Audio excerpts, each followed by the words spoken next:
আমিন আমিন। একজন প্রশ্ন করেছেন যে অমুসলিম ব্যক্তি যদি কোনো মুসলিম হতে চায় সেক্ষেত্রে একাকী কালেমা পড়ে হবে নাকি এখানে কোনো মুসলিমের সহায়তা নিয়ে তাকে কালেমা পাঠ করতে হবে? যেমন দুটো জিনিস আমি বলি, আমাদের দেশে তিনটা জিনিস, একটা হলো মুসলিম হওয়া, আরেকটা হলো তওবা পড়া, আরেকটা হলো বিয়ে করা। এই তিনটা জিনিসের ব্যাপারে মানুষের ক্লিয়ার ধারণা নেই।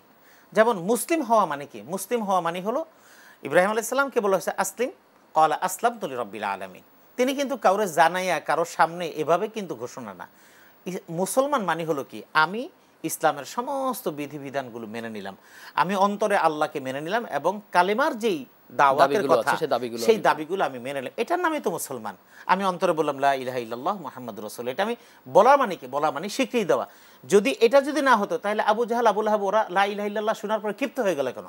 ক্ষিপ্ত হওয়ার পিছনে কারণ হলো এটা মেনে নেওয়ার মানে হলো তাদের যে কর্তৃত্ববাদী সেই কর্তৃত্ববাদী আচরণটাকে বন্ধ করে দিতে হবে। সুতরাং মুসলমান হওয়ার জন্য কারো হাতে যে হাত দিয়ে পড়তে হবে এমন না। আমি বিশুদ্ধভাবে জানে কিংবা যদি সে বিশুদ্ধভাবে যদি জানে, এখন এটা হুজুরের হাতে মুসলিম কেন?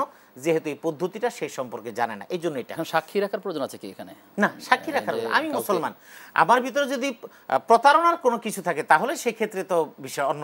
আমি সাক্ষী রাখলেও তো প্রতারণা করতে পারি। 2 নম্বর হলো তাওবা।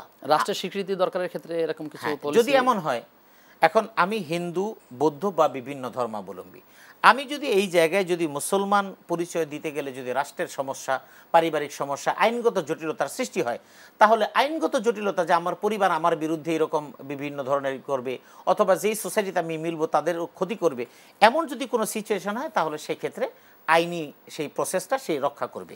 তাওবার ক্ষেত্রে মানুষ বলা হয় আসেন তওবা করি। তওবা তো করানোর বিষয় না। যেমন কয়েকদিন আগে একজন বলতেছে, মুমূর্ষু একজন রোগীর কথা বলতেছে যে ওনাকে একটু তওবা পড়ানো দরকার। আমি বললাম যে তওবা পড়ানো তো, তওবা তো নিজের। এই জন্য যেমন মানুষ যায় বলে আস্তাগফিরুল্লাহ রাব্বি মিন, এগুলি আসলে নিজের। বিয়েটা মানুষ মনে করে মসজিদে যেতে হবে, হুজুরের কাছে যেতে হবে, কাজীর অফিস যেতে হবে। আসলে কাজী অফিস বিষয়গুলো কেন আসছে হলো যেহেতু মানুষ প্রতারণা করছে, সেখানে তো সাক্ষী দরকার। হ্যাঁ, শুধুমাত্র সেখানে ছেলে এবং মেয়ে উপস্থিত আছে, 2 জন সাক্ষী আছে, বাস দেন মোহর রেডি, বাস বিয়ে হয়ে গেল, ইজাব কবুলের মাধ্যমে বিয়ে হয়ে গেল। এখানে আর কোনো কিছু লাগে না।